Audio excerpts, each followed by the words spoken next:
Más del Jacob, pues da manotazo sobre la mesa. AMLO el Magnífico se harta de Monreal prácticamente y le manda mensaje en plena conferencia mañanera tanto como a Monreal y al Poder Judicial, ya que pues básicamente al parecer Ricardo Monreal estaba pactando con la oposición para parar la reforma de la Guardia Nacional.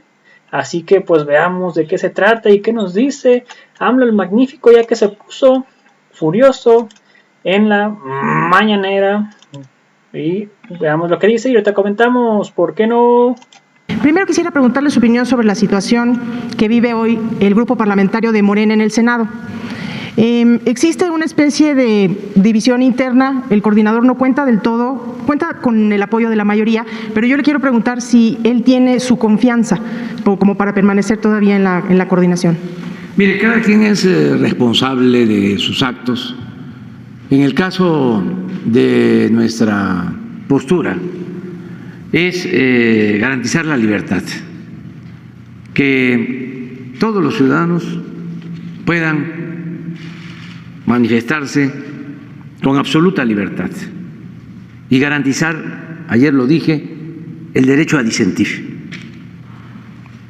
Eso es propio de una democracia. Yo no intervengo en asuntos de otros poderes, ni siquiera en cuestiones relacionadas o diferencias, disputas, confrontación en la organización a la que pertenezco, aunque, repito, ahora tengo licencia, porque soy presidente de todos los mexicanos, de la República. Entonces, no me meto en eso. Sí, me interesan temas como esta posible decisión o esta decisión que tiene que tomar la Corte, eso sí, me importa. Incluso me importa decirles que cuando iba yo a tomar posesión del cargo, a sabiendas de la descomposición que existe en el Poder Judicial, como existía en todo el gobierno, teníamos que llevar a cabo cambios, transformaciones, como lo estamos haciendo en el Poder Ejecutivo, que me corresponde como titular del Poder Ejecutivo. También pensé en el Poder Judicial y, respetando su autonomía, planteé que podía yo promover una reforma en el Poder Judicial. Acuérdense de que hubo una reforma durante el gobierno de Zedillo al Poder Judicial. Tengo la facultad de enviar una iniciativa al Congreso con ese propósito. Podría hacerlo. Y en política siempre hay que optar entre inconvenientes y saber priorizar. Decir qué es lo más importante.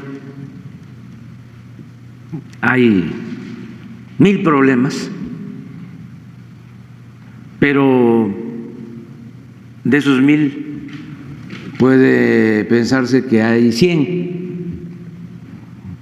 como se dijo en su momento, graves, grandes problemas nacionales. Entonces uno tiene que definir hasta dónde poder llegar. Y desde luego definí que lo principal era desterrar la corrupción, la impunidad, ayudar a los pobres, rescatar la industria eléctrica, el petróleo, fortalecer la educación, garantizar el derecho a la salud, hacer valer nuestra soberanía, exaltar la grandeza cultural de México, todo lo que estamos haciendo. Separar el poder económico del poder político, gobernar para todos, como ayer lo mencioné, y es un fruto de este gobierno y de la transformación que estamos llevando a cabo millones de mexicanos. Ya no hay una oligarquía que gobierna en México, hay una democracia, es decir, un gobierno del pueblo y para el pueblo, y cuya prioridad son los pobres. Se atiende a todos, se escucha a todos, se respeta a todos, pero se le da preferencia a la gente más desamparada, desposeída, a la gente pobre. Bueno, entonces sabía yo lo que existía en el Poder Judicial. Imagínense, si no lo voy a saber, que durante décadas el Poder Judicial fue manejado por la mafia del poder.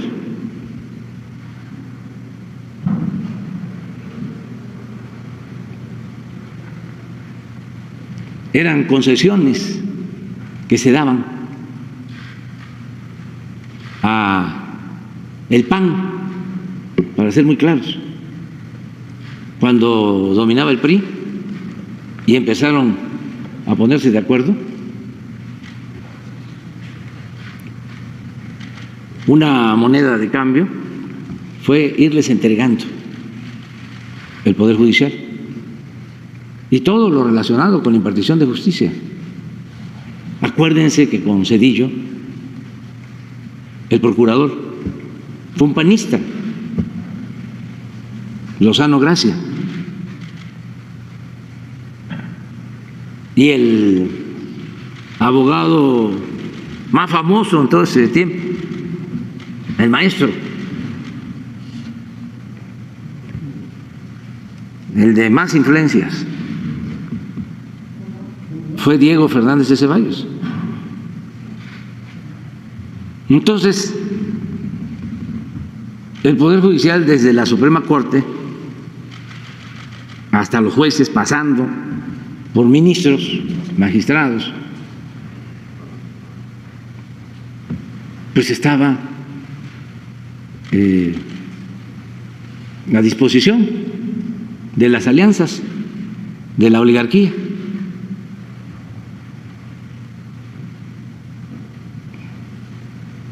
Abogados sin principios, sin ideales, sin amor al pueblo. Si acaso,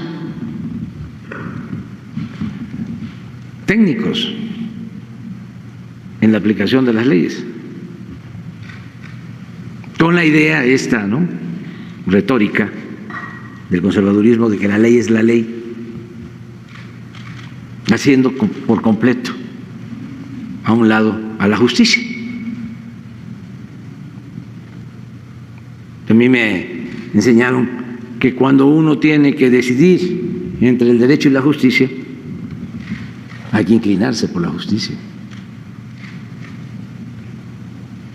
porque son formaciones completamente distintas. Entonces, cuando ya era presidente electo, me pregunté, ¿y qué hacer con el Poder Judicial? ¿Qué puedo hacer para limpiar, reformar el Poder Judicial? Que es muy importante. Entonces llegué a la conclusión de que no iba yo a presentar ninguna iniciativa de reforma para renovar todo, incluso retomar lo que en algún tiempo se aplicó, de que los jueces, sobre todo los ministros, fuesen electos por los ciudadanos Todo eso se pudo llevar a cabo. Existe la tradición de impartición de justicia, fue algo que distinguió por su rectitud y eficacia al sistema político estadounidense, la importancia de sus jueces. Ya hemos hablado aquí de cómo, aparte de la democracia a la que se refiere Tocqueville, que se aplicó desde el principio de la fundación en Estados Unidos, jugaba un papel también muy destacado históricamente la prensa, que era como la gran escuela para la formación de los ciudadanos, y el Poder Judicial, los jueces. Aquí hemos hablado de que los Flores Magón deciden ir a hacer periodismo en contra de Porfirio Díaz desde Estados Unidos, porque allá los encarcelaban y estuvieron mucho tiempo en la cárcel. Nadie, creo yo, fue más encarcelado que Ricardo Flores Magón. Pero habían procedimientos judiciales y en algunos casos podían obtener su libertad. Acá, con Porfirio Díaz era la ley fuga. Era mátalos en caliente. También no olvidemos de que cuando Hidalgo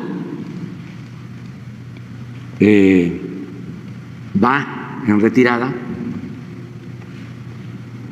porque el movimiento va perdiendo fuerza, el movimiento popular, pasa esa decisión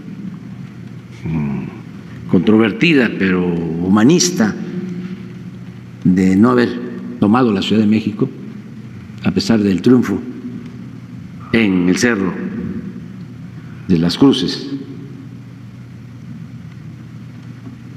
Va hacia el norte, lo detienen en Coahuila y lo juzgan en Chihuahua, porque va buscando el refugio, la libertad. Estaba en el norte en ese entonces. Juárez estuvo 2 años en Chihuahua, 1 año en Paso del Norte. Entonces, y ese poder judicial de Estados Unidos pues era una garantía. Y llegó el momento que incluso en México se optó por elegir a los jueces, a los ministros de la Corte. Entonces se pudo haber hecho una reforma o proponer una reforma. Pero se lo dejó al Poder Judicial. Pero dije, no, va a ser muy complicado y sí es ir al fondo, porque es un poder, como lo es el Ejecutivo, piramidal. Entonces, en la base pues están los jueces, en medio están los magistrados y arriba está la Corte. Entonces dije, voy a tener oportunidad de proponer a ministros, hice mi cuenta, más los que estén allí,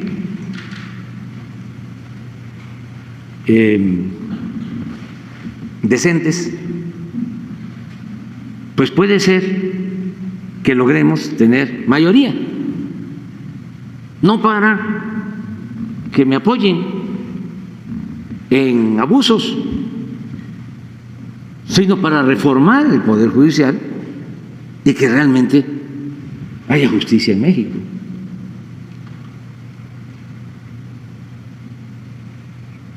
¿Y qué creen? Me equivoqué, porque hice propuestas, pero ya una vez que propuse, ya por el cargo o porque cambiaron de parecer, ya no están pensando en el proyecto de transformación y en hacer justicia. Ya actúan más en función de los mecanismos jurídicos. Y yo respeto eso, porque pues yo propongo, pero yo no quiero tener incondicionales. Yo quiero que haya mujeres y hombres libres, conscientes, y que al momento de tomar decisiones cada quien asuma su responsabilidad. No, sencillamente ya nos cuesta mucho trabajo contar con 4 de los 11. Por ejemplo, en la cuestión eléctrica, imagínense votar primero los conservadores del PRI y del PAN a favor de las empresas extranjeras, en contra de la Comisión Federal de Electricidad, un acto sin duda de traición a la patria. Pero luego pasa el Poder Judicial y de chiripa se evita que declaren inconstitucional la ley eléctrica. Y ahora esto que estamos tratando, que es un acto por completo de incongruencia. Los paladines de la justicia de repente quieren anular un artículo de la Constitución, algo que no les corresponde.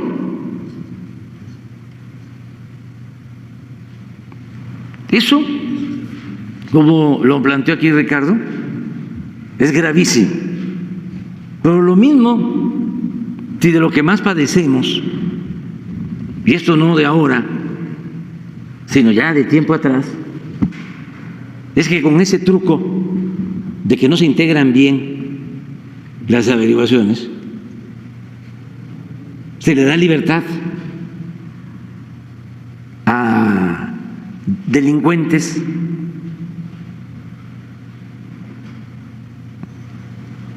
por influyentismo o por corrupción.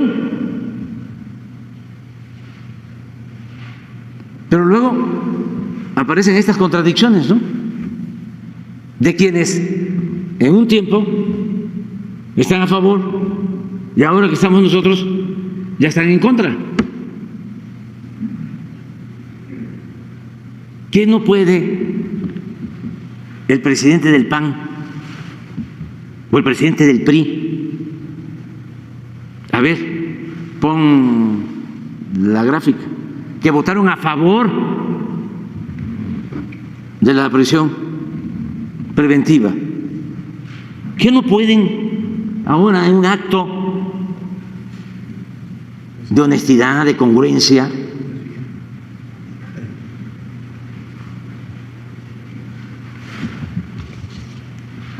decir: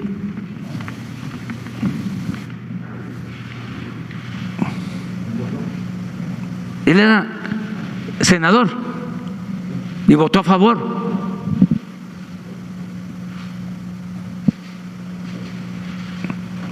Senador también y votó a favor en aquel entonces y ahora en contra.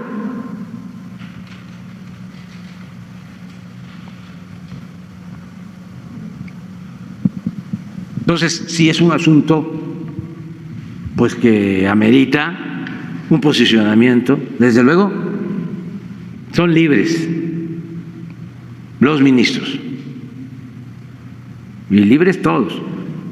Y es por lo que me preguntas, Sí. en el caso del Senado. Cada quien que asuma su responsabilidad. Es que ya no es solo un asunto de quién gana, quién tiene mayoría en el Congreso o en la Corte. Es que ahora pues es muy importante la opinión del pueblo, que antes ni se enteraban, no se daba cuenta la gente porque no se garantizaba el derecho del pueblo a la información. Pero ahora la gente está muy consciente. Ayer dije eso, que me sentía yo muy orgulloso porque con la participación de todos, porque este es un movimiento colectivo, no es de un solo hombre o de un grupo de servidores públicos o de dirigentes. Esto es un asunto de todos los mexicanos. Me sentí yo muy orgulloso de que se había reducido, como en ningún otro país del mundo, considerablemente el analfabetismo político. El nivel de conciencia ciudadana alcanzado en México en los últimos tiempos es algo excepcional. Entonces, es casi decir, o el equivalente a decir, la historia nos absolverá, o el pueblo nos va a juzgar. Ahora, si nos vamos más hacia la intimidad, pues es nuestra conciencia, que debemos de estar bien con nuestra conciencia. Pero estos son temas que requieren de un debate a fondo, porque estamos hablando aquí de intereses. Imagínense, se detiene a un defraudador, a un corrupto, y se le puede dejar en libertad un juez, porque antes ni siquiera era delito grave la corrupción. Ahora es delito grave, pero un juez puede decidir que no hay elementos, como ha sucedido en otros casos. Y crímenes demostrados, pero no castigados, que pueden estar en la cárcel personas inocentes. Estamos haciendo un trabajo y lo vamos a seguir haciendo para que todo el que injustamente está en la cárcel pueda salir, pero no abrir la puerta de par en par, porque no solo saldrían inocentes, es más, esos no salen, nos cuesta trabajo sacarlos por los mismos jueces. Saldrían los que tienen para comprar la justicia, o tienen agarraderas, tienen influencias. Entonces es un asunto importante a tratar. Entonces ofrecimos que íbamos a tocar este tema. No sé si tengas otra. Y sí, entiendo su punto de vista sobre el respeto a la división de poderes, pero hay una iniciativa que es muy importante para su gobierno, que es la reforma a la Guardia Nacional, para que el mando pase a manos de la Sedena. Y ayer supimos por voces de legisladores que el coordinador de Morena en el Senado había ofrecido un acuerdo a la oposición para frenar justamente esta reforma, y en ese marco él obtuvo 52 votos como candidato para ser presidente de la mesa directiva del Senado. ¿Qué opina, presidente? Pues no lo creo, porque puede un legislador con vocación democrática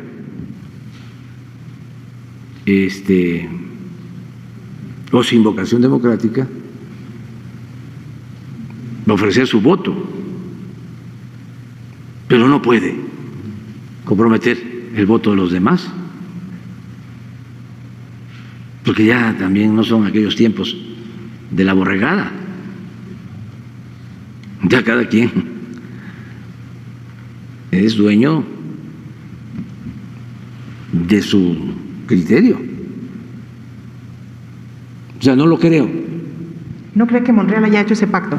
No creo, y además, si lo hizo, no creo que le hagan caso.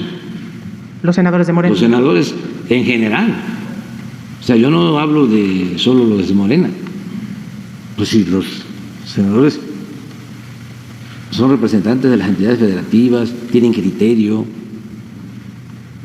representan a los ciudadanos, no tiene que ver nada con la politiquería, eso era antes, ya esto cambió, pero como dicen los abogados, aceptando sin conceder de que rechazaran la reforma.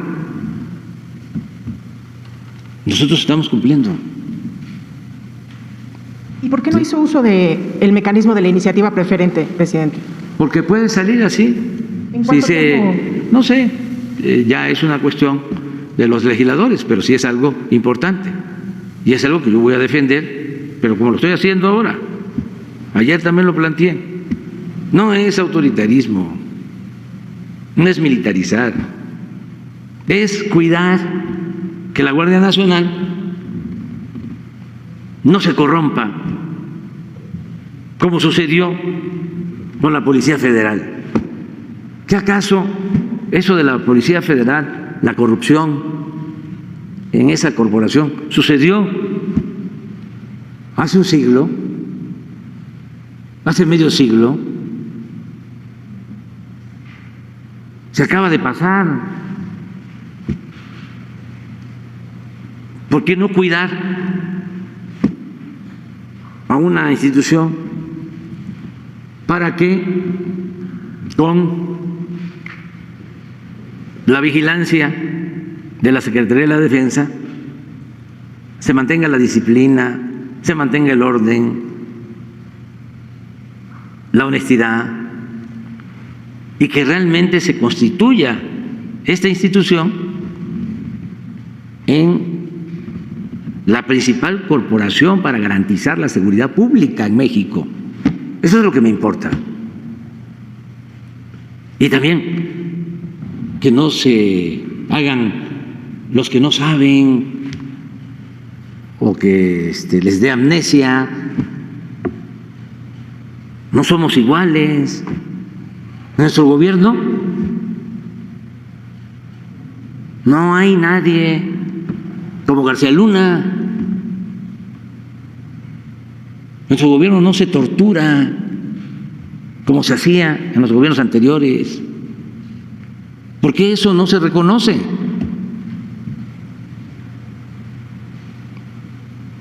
Ya en nuestro gobierno el Estado dejó de ser el principal violador de los derechos humanos, como era antes. Porque eso se regatea. Y otras cosas, que no hay impunidad. En el caso de Ayotzinapa se ofreció una investigación a fondo y se dio todas las facilidades a los encargados de reconstruir los hechos, de identificar a los presuntos responsables, y se va a castigar a todos los responsables de estas atrocidades. Acaba de darse a conocer este documental de la señora Casset. Imagínense, ¿en manos de quién estábamos? ¿En manos de quién estábamos?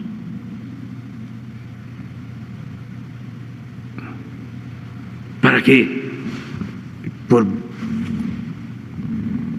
algo que da vergüenza, pero para la no repetición, hay que decirlo, que el expresidente de Francia diga que Calderón no mandaba, que el que mandaba era García Luna. Gravísimo, porque no lo está diciendo un intelectual, un periodista, lo está diciendo el que fue presidente de Francia, o cuando la señora Clinton dice, porque estaba de jefa de Estado durante el gobierno del presidente Obama, y declara de que si ella fuese mexicana no iba a descansar hasta saber el paradero de los jóvenes de Ayotzinapa y de hacer justicia. Es algo muy vergonzoso para los mexicanos, el que, aunque tengan la razón, ahora sí que duele cuando se tiene la razón afuera, que nos vengan a decir eso. Entonces, viene lo de la Guardia Nacional, lo voy a plantear. ¿La idea es que pueda salir antes del 16 de septiembre, que es el desfile? Sí, ojalá y pronto se resuelva, y no descarto el apoyo de los legisladores, y no solo de los legisladores de Morena, porque cuando lean las propuestas, además hay legisladores del PAN, que va a ser un legislador de Guanajuato votando en contra de la Guardia, o de que la Secretaría de la Defensa tutele a la Guardia Nacional. ¿Cómo va a votar en contra? ¿Cuántos cuarteles de la Guardia Nacional hay en Guanajuato? Y puede ser que tengamos el dato de cuántos elementos de la Guardia Nacional y de la Secretaría de la Defensa y de Marina. Sí, pero por estado. ¿No lo tienen? Bueno, queda de tarea. Presidente.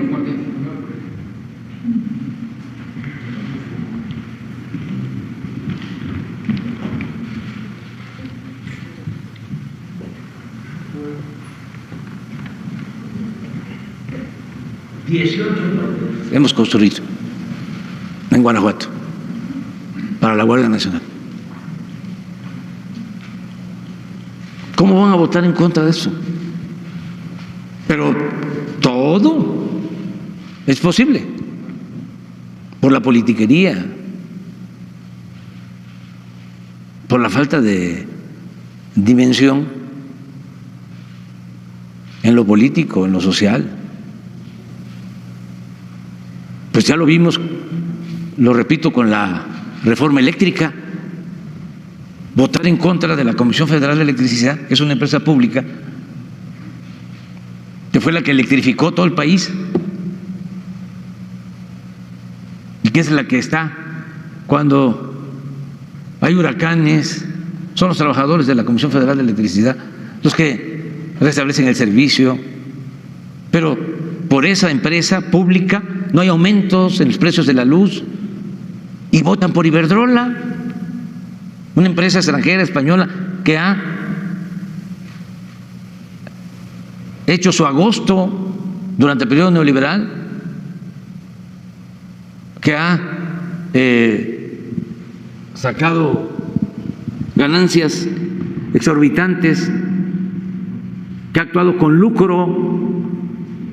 Imagínense los legisladores del PRI, del partido al que perteneció Adolfo López Mateos, que nacionalizó la industria eléctrica en beneficio de los mexicanos.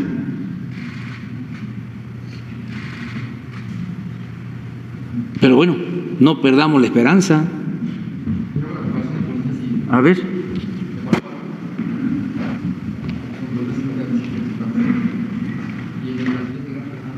Estos son los policías estatales, ¿no? Sí. Estatales y municipales. 11.336. A ver los elementos de la Guardia. Ah, bueno, aquí están todos. 8,000, casi el doble de los estatales. ¿Dónde están los estatales? Regrésalo. Aquí están.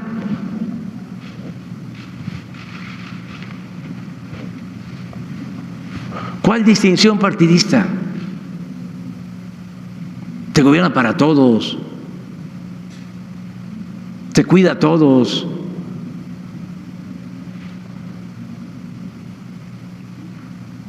Y aquí está Sedena y Guardia Nacional, 12,000. Y Policía Estatal y Municipal, 11,000. Entonces, es nada más por llevar la contra. Pero en fin. Sobre su informe de ayer, presidente, usted mencionó una carta del presidente Biden. Preguntarle si esa carta es la respuesta a la misiva que usted le envió para tratar el tema de las solicitudes de consulta en el asunto energético, y de ser así, ¿qué le contestó el presidente Biden sobre este asunto de las inquietudes que hay sobre el manejo de la política energética? Sobre eso no quiero plantear nada porque hicimos un acuerdo muy respetuoso. Yo envié una carta, él me respondió en muy buenos términos, le agradezco su trato. Lo que dije ayer es lo que puedo repetir ahora, con un añadido, a ver si con eso quedan ustedes conformes, si no del todo, bueno, en una parte. ¿Por qué no pones lo que dije ayer? Y les voy a dar el agregado. El texto. Es muy importante porque él me dice, y esto es bueno que lo sepa la gente, todo el pueblo, de que es muy buena la relación y sobre todo México tiene un lugar estratégico en el mundo, es de los países con más ventajas para invertir. Ayer hablé de que hay dos cosas que nos están ayudando mucho. Primero, la estrategia de proteger la economía popular, de atender abajo. Esa es la clave. Hasta la decisión que tomamos, luego nos copiaron. No vamos a cobrar derechos de autor. Pero tomamos la decisión de mantener el subsidio a los energéticos, a pesar de los incrementos en las gasolinas a nivel mundial y del diésel. Y nos ha significado destinar 290,000 millones de pesos de subsidio. Pero si no hubiésemos hecho eso, la inflación no sería de 8.2, sino del 14%. Y se hubiese caído el poder adquisitivo del salario de millones de mexicanos. Entonces, aún con ese subsidio, los ingresos del gobierno son hasta ahora de 2.4% más que el año pasado en términos reales. Es decir, considerando inflación. Si no se considerara la inflación, estamos hablando de un incremento en los ingresos del gobierno de más del 10% con relación al año pasado. Y incluyendo el subsidio a los energéticos. Ya en otros países nos secundaron con esta política, pero que desde luego no tiene nada que ver con el pensamiento neoliberal, porque no somos iguales. Para el neoliberalismo, para los tecnócratas, subsidio es equivalente a demonio, porque se dedicaron a satanizar el subsidio, aun cuando se siguieron entregando subsidios en todo el mundo. Yo creo que una de las sociedades más subsidiadas es precisamente Estados Unidos.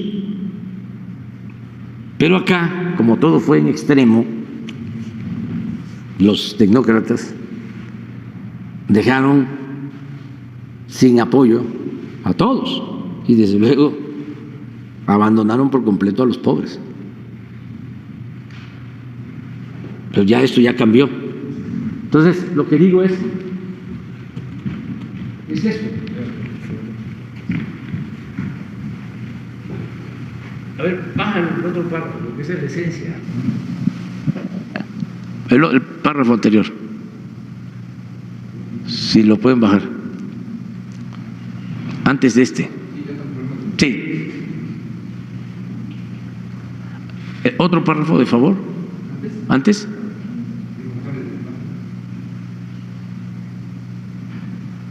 Nada más para la entrada.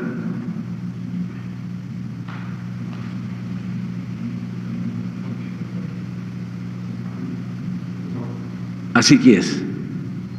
Mire, aún con los graves problemas externos que hemos enfrentado, como la pandemia y la guerra en Ucrania, que han precipitado la crisis económica en el mundo, en nuestro país, en México, los datos indican que estamos mejorando. Particularmente nos han ayudado dos buenos factores, dos elementos buenos. La estrategia de apoyo a los de abajo, eso es importantísimo, porque antes, por conveniencia, como mandaban los oligarcas, todo el apoyo era arriba, con la engañifa de que si llovía fuerte arriba, goteaba abajo, como si la riqueza fuese contagiosa.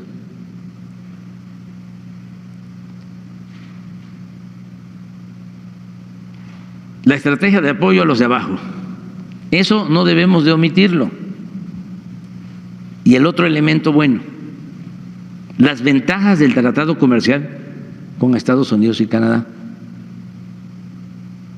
Esto nos distingue en el mundo. Hay otras cosas que también distinguen a la política de México con relación a otros países, pero estos dos elementos. Los programas para el bienestar, la recuperación del poder adquisitivo de los salarios, porque ni modo que no se hayan recuperado los salarios, el poder adquisitivo, lo puedo probar. El salario mínimo ha crecido 65-70% en términos reales durante el tiempo que llevamos. Esto no pasaba desde hacía 4 décadas, 40 años. El aumento en las remesas enviadas por nuestros queridos paisanos a sus familiares. En esto nuestros adversarios, los expertos, dicen, es que esto no es un mérito. Desde luego, es una aportación de nuestros paisanos. Pero han estado solidarios con nuestro país, porque le tienen confianza al gobierno actual.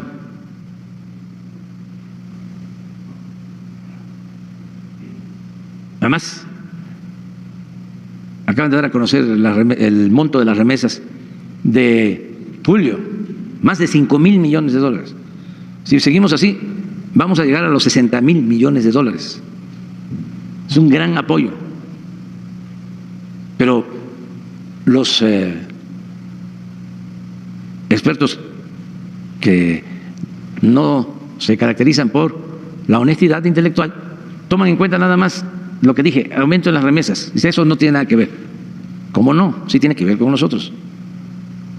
Desde luego, es lo que envían los migrantes a sus familiares. Pero no ponen los programas para el bienestar. Eso lo omiten en el análisis. Por eso hablo de que no hay objetividad. Y es deshonestidad intelectual. Y tampoco la recuperación del poder adquisitivo. Estos tres elementos han mejorado la situación económica de la población más pobre del país. Y al garantizarse cuando menos lo básico, se ha mantenido la paz y ha permanecido encendida la llama de la esperanza. Pero lo otro, que nos ha ayudado mucho, al mismo tiempo México está considerado en el mundo como uno de los países con más potencial para invertir y hacer negocios. También eso podrían decir los analistas, pues esto es un asunto de las circunstancias, por la guerra en Ucrania, por las diferencias entre Estados Unidos y China y el buscar fortalecer la economía, los mercados en América del Norte. Sí, pero nosotros hemos hecho trabajo político. Nos tocó convencer, por ejemplo, al presidente Trump de que se restableciera el tratado, porque a los expertos se les olvida de que se habló de que no iba a volverse a suscribir el tratado.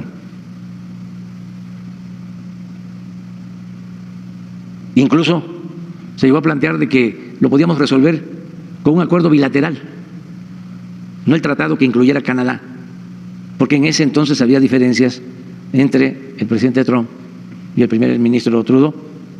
Y yo intervine para plantear la unidad. Y el presidente Trump fue muy consecuente y ayudó para que se suscribiera el tratado. ¿Esto qué significa? Que sigue llegando inversión extranjera. Y durante nuestro gobierno, en 2 años, se han logrado niveles históricos. En el primer semestre de este año, la inversión foránea creció en 12% en comparación con el mismo periodo del año pasado. Todo esto se traduce, es inversión, pero son empleos, es crecimiento y es bienestar. Bueno, me quedo hasta aquí. Pongan la gráfica de inversión extranjera. Yo ofrezco, disculpa, ¿no?, porque me tardo, pero es mi momento también, es mi oportunidad. O sea, imagínense ya mañana, terminando hoy, ya empieza, ¿no?, la lanzada en contra. Entonces quiero aprovechar mi tiempo, ¿no?, para que haya un poco de equilibrio. Ahora va. Entonces, para que los mexicanos, nuestros compatriotas, a quienes representamos, sepan cómo está lo de la inversión extranjera, que es un factor que nos ayuda. Si no, nos seguimos.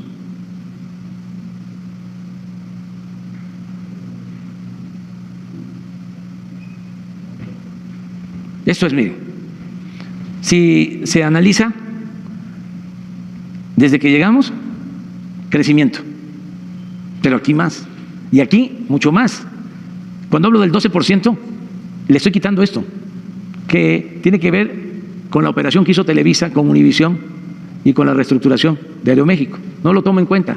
De todas maneras, el crecimiento en el primer semestre es del 12%.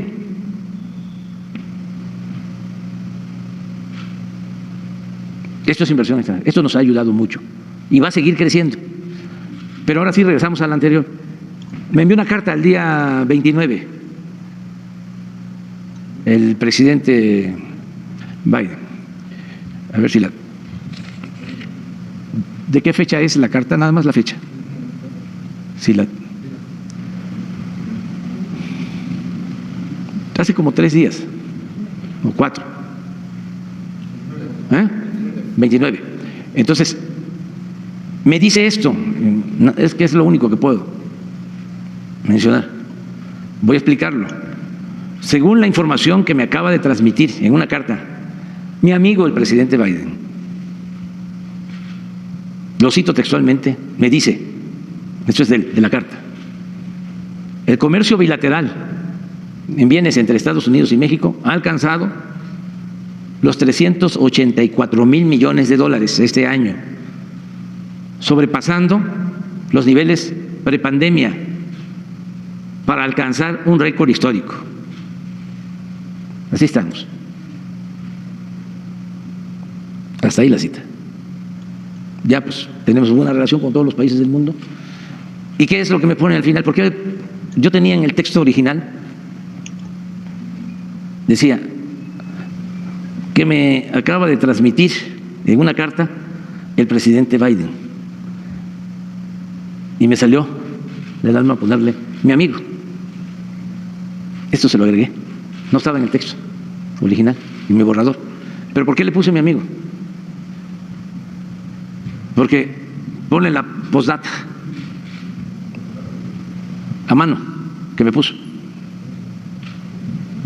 Es lo único, y le ofrezco disculpas al presidente Biden. Pero es para ver si ya con eso. Bueno, pues ahí está básicamente como nuestro presidente Andrés Manuel López Obrador.